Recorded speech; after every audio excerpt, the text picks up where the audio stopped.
Hello my dear friends, स्वागत है आप सभी लोग का एक और बेहतर वीडियो में। आज की इस वीडियो हम लोग बात करेंगे इस तरीके का प्रश्नों में, और ये प्रश्न जो है यूपी बोर्ड 2026 में काफ़ी बार जो है पूछा गया है। अगर आप लोग भी तैयारी कर रहे हैं यूपी बोर्ड 2026 की, तो ये प्रश्न आपके लिए बहुत ज़्यादा इंपॉर्टेंट होने वाला है। ठीक है, तो चलिए इस वीडियो हम लोग देख लेते हैं इस ये प्रश्न जो है कैसे हल किया जाएगा, और ये हमारे बोर्ड में है कितने नंबर में देखा जाता है। तो ये आपके यूपी बोर्ड 2026 में जो है ये 4 नंबरों में जो है देखने का संभावना है, यानी देखा जाएगा, आप ऐसा मान के चल सकते हैं। ठीक है, तो सवाल में देखिए कह रहा है द्विघात बहुपद एक्स स्क्वायर प्लस 7x और प्लस में 12 के शून्य ज्ञात कीजिए और शून्य को तथा गुणांकों के बीच संबंध की सत्यता की भी ज्ञात कीजिए। ये क्वेश्चन पूछ रहा है, तो चलिए इसको हम लोग सॉल्व करते हैं। तो देखें, आप जब यूपी बोर्ड 2026 में यानी एग्जाम में बैठिएगा, तो वहाँ पे क्वेश्चन को हल करने से पहले यहाँ पे सॉल्व या फिर हल जरूर लिख के करिएगा।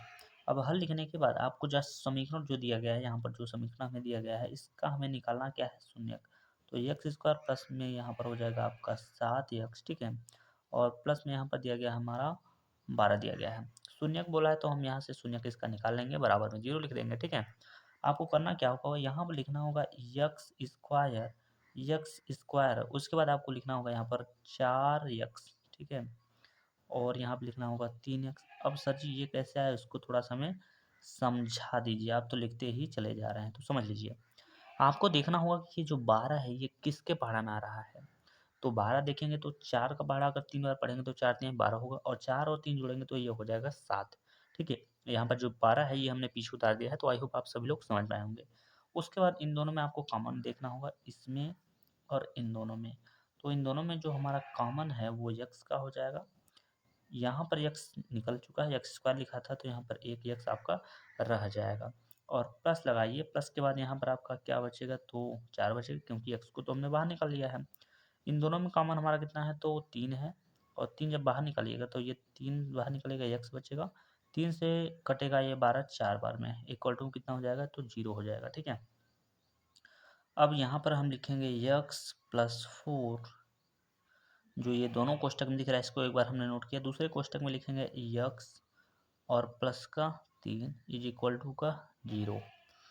अब क्या करेंगे, तो हम लिखेंगे x प्लस का यहाँ पर 4 लिखेंगे इज इक्वल टू का 0 करेंगे। यहाँ पर हम x का मान निकालेंगे तो x बराबर माइनस का हो जाएगा 4, यानी x की वैल्यू एक ठो हमारा यहाँ निकलेगा, और x की वैल्यू हम यहाँ निकाल लेंगे, यानी x+3 इज इक्वल टू का 0। यहाँ पर एक x का मान हमारा निकल जाएगा कितना, -3। तो x के 2 मान निकल गए, यानी हमारे शून्य जो होंगे वो होगा यहाँ पर, एक शून्य यहाँ पर, तो 2 शून्य हमारे निकल चुके हैं। ठीक है, समझ रहे हैं। आई होप आप सभी लोग इतना तो समझ चुके हैं, यानी कि एक शून्य हमारा ये हो गया, एक शून्य हमारा यहाँ पर। चलिए अब देखिए, शून्य जब निकल गया है तो उसके बाद कह रहा है शून्य को तथा गुणांकों के बीच संबंध की सत्ता की जांच कीजिए। तो चलिए इस स्टेप को जो इसने बोला है इसको हम लोग समझ लेते हैं। तो चलिए सबसे पहले आपको देखिए, जो आपका समीकरण दिया गया था उसको आपको दोबारा लिखना होगा। तो समीकरण जो दिया गया था वो कितना दिया था, एक्स स्क्वायर और प्लस का 7x और प्लस का यहाँ पर दिया गया था 12, यही आपका जो समीकरण दिया गया था। अब ये समीकरण लिखने के बाद आपको यहाँ पे समझना होगा थोड़ा सा। ठीक है, क्या समझना होगा, यहाँ से आपको ए बी सी का मान निकालना होगा। जो एक्स स्क्वायर का गुणांक होगा वो हमारा हो जाएगा ए का मान, यानी ए का मान हमारा कितना हो जाएगा, 1 हो जाएगा, और यहाँ बी का मान जब निकालिएगा तो 7 निकल के आ जाएगा। उसी तरीके से हम सी का मान निकालेंगे तो कितना निकलेगा, तो 12 निकलेगा। तो ए बी सी का मान निकाल चुके हैं यहाँ पर। अब कह रहा है कि शून्यकों तथा गुणांकों के बीच सत्यता की जांच कीजिए। ठीक है, तो चलिए हमारा जो पहला शून्यक है वो -4 है, और ये दूसरा क्या है, -3 है।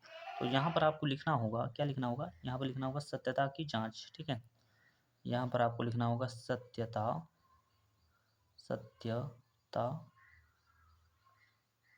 की जांच। ठीक है, ठीक है, तो यहाँ पर हमने क्या लिखा, सत्यता की जांच। तो जांच हमने यहाँ पर लिख दिया भैया। अब देखिए, इसके बाद आपको लिखना क्या होगा, लिखना होगा शून्यकों का योग। शून्यकों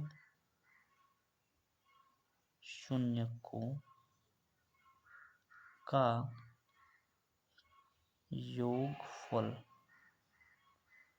शून्यकों का योगफल बराबर में आपका एक सूत्र होता है, क्या होता है, तो माइनस बी बटा का ए होता है।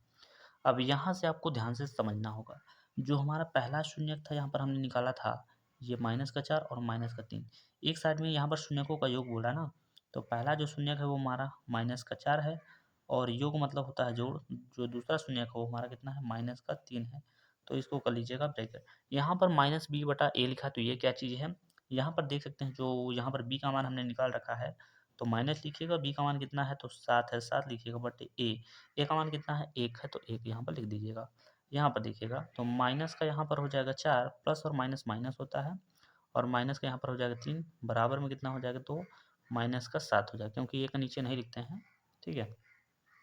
तो -4 और 3 हो जाएगा, माइनस का ये भी 7 हो जाएगा, और बराबर में कितना हो जाएगा, तो माइनस का यहाँ पर 7 हो जाएगा। देख सकते हैं यहाँ पर दोनों साइड जो है क्या मान है, बराबर है।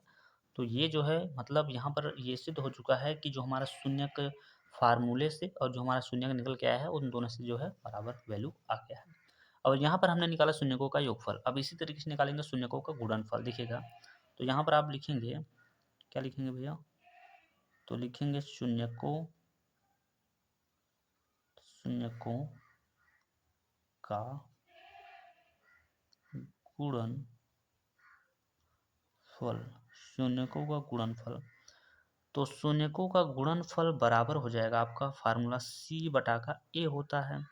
जो हमारा पहला शून्यक था वो कितना था, -4, और जो दूसरा शून्यक था वो -3 था। और यहाँ पर सी की वैल्यू हमने निकाल रखा है कितना, 12, तो यहाँ पर 12 रखेंगे, एक को लिख दीजिएगा, एक नीचे, ठीक है। अब देखिए क्या करिएगा, यहाँ पर 4 का 3 में गुणा करिएगा, तो 4 तिहाई हो जाएगा आपका 12, ठीक है। बराबर में यहाँ पर हो जाएगा कितना, 12, ये माइनस माइनस क्या हो जाएगा, प्लस हो जाएगा। तो देख सकते हैं यहाँ पे हमारा मान बराबर आ चुका है, तो ये भी सिद्ध हो चुका है, ठीक है।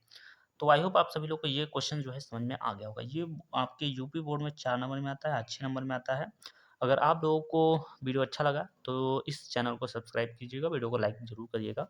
चलिए मिलते हैं किसी नेक्स्ट वीडियो में, किसी नेक्स्ट टॉपिक के साथ। जय हिंद।